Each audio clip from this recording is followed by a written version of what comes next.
Well, hey, everybody, this is Robert, and welcome to this Outbreak Newscast. And today I want to take a look at the dengue fever situation in Florida for the first 6 months of 2024. And just the other day, the Florida Department of Health in Monroe County, or DOH Monroe, so this is the area, this county covers the Florida Keys, is informing residents of two confirmed cases of locally acquired dengue fever. So the DOH and Florida Keys Mosquito Control District are coordinating surveillance and prevention efforts that include intensified door to door mosquito inspections, enhanced mosquito surveillance, trapping and monitoring, aerial larvicide and adulticide mosquito treatments as necessary, and truck-mounted larvicide and adulticide mosquito treatments as necessary. So from the beginning of the year through June 29th, essentially the first 6 months of the year, the Florida DOH has reported 10 cases of locally acquired dengue from 4 counties. Last week, we saw a case in Hillsborough County. This is in the west central part of the state where Tampa is located. There have been 6 cases in Miami-Dade County in southern Florida, the 2 in Monroe, and 1 in Pasco County, also in the central Florida area. Now, 8 of the 10 cases have been typed. 3 of them turned out to be dengue virus 1, and 5 were dengue virus 3. The other 2 are still unknown. Now, in 2023, Florida saw 186 locally acquired dengue cases from 5 counties, with the bulk of the cases coming from Miami-Dade County. Now, in addition to the local dengue cases this year, 244 travel-associated dengue cases have been reported in the state, with nearly half, 104, in Miami-Dade County. The country most linked to travel-associated dengue cases in the state of Florida is Cuba. Now, 3 of these cases met the criteria for severe dengue, which could either be dengue shock syndrome or dengue hemorrhagic fever. Now, dengue is not new in Florida. In fact, the DOH does offer a little bit of history. And they write, while previously present in Florida, the virus was eliminated from the United States several decades ago. Since then, a small number of cases have been reported each year in individuals with recent travel history to a dengue endemic country. Until 2009, there were no reports of dengue acquired in Florida since 1934. So we're talking over 70 years. In 2009-2010, an outbreak of dengue was identified in Key West. A total of 22 people were identified with dengue fever in Key West during the summer and fall of 2009. In 2010, 66 cases of locally acquired dengue associated with the Key West were reported in Florida with onset dates between March and November of 2010. Now, several cases are reported in Florida each year in people traveling to areas where the disease is present. These imported cases are usually from dengue endemic regions such as the Caribbean, Central and South America, and Asia.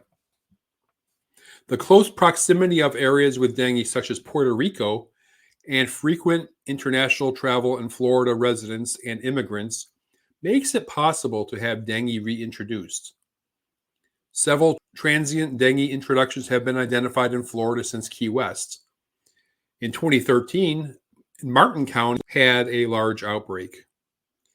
In 2020, dengue transmission again was detected in Key Largo. So dengue infection is acquired through the bite of certain species of mosquitoes, primarily Aedes aegypti, but also Aedes albopictus, both mosquitoes which are present in the state of Florida. Dengue fever can be painful. It's debilitating, but it's rarely fatal. Symptoms appear 3 to 14 days after the bite of an infected mosquito and include sudden onset of fever, severe headache, eye pain, muscle and joint pain, which gives dengue fever the nickname breakbone fever. And of course, there's bleeding. Gastrointestinal symptoms like vomiting and diarrhea may be present in some cases. Dengue fever symptoms usually last 4 to 7 days. The disease is often diagnosed incorrectly because of the symptoms are similar to influenza and many other viruses. Now, severe dengue, the most common type is dengue hemorrhagic fever, is a rare but more severe form of dengue infection that can be fatal if not recognized and treated with supportive care. The primary risk factor for hemorrhagic fever is previous infection with a different dengue serotype. For example, getting dengue virus 2, if you have already had dengue virus 1, puts you at increased risk of hemorrhagic fever. Now, there is no specific treatment for dengue fever or dengue hemorrhagic fever, but quick recognition and management of symptoms and complications is effective at preventing deaths. And also part of prevention is a vaccine. Now, the vaccine called Dengvaxia is the only dengue vaccine currently available in the United States. Dengvaxia is recommended to prevent dengue in children 9 to 16 years of age with laboratory-confirmed previous dengue virus infection and living in areas where dengue is common. So, of the U.S. territories where dengue is considered common, this includes American Samoa, Puerto Rico to the south of us, the U.S. Virgin Islands, and some freely associated states, which include Micronesia, the Marshall Islands, and Palau. There are 2 other dengue vaccines either approved or in late stages of development. However, they are not currently available in the U.S. Now, last week, the CDC issued a health advisory to notify healthcare providers, public health authorities, and the public of an increased risk of dengue virus infections in the U.S. this year. The global incidence of dengue in 2024 has been the highest on record for this calendar year.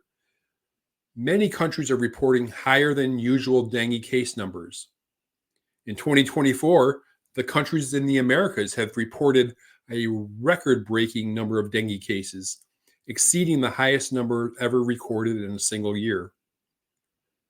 From January 1st to June 24th this year, countries in the Americas, that's North America, Central America, the Caribbean, and South America, have reported nearly 10 million dengue cases. This is twice as many as was reported in all of 2023, when there was about 4.6 million cases. In the U.S., Puerto Rico has declared a public health emergency. They've seen about 1,500 local cases already, and a higher than expected number of dengue cases have been identified among U.S. travelers, about 750 cases during the first 6 months of the year. These, of course, are primarily travel-associated cases. So the CDC goes on to say, in the setting of increased global and domestic incidence of dengue, healthcare providers should take the following steps. 1, have increased suspicion of dengue among people with fever who have been in areas with frequent or continuous dengue transmission within 14 days before illness onset. 2, order the appropriate diagnostic test for acute dengue virus infection. You have reverse transcription PCR and the IgM antibody test, or the non-structural protein 1 or the NS1 antigen test and IgM antibody test. 3, ensure timely reporting of dengue cases to public health authorities. And finally, promote mosquito bite prevention measures among people living in or visiting areas with frequent or continuous dengue transmission. Thanks for listening.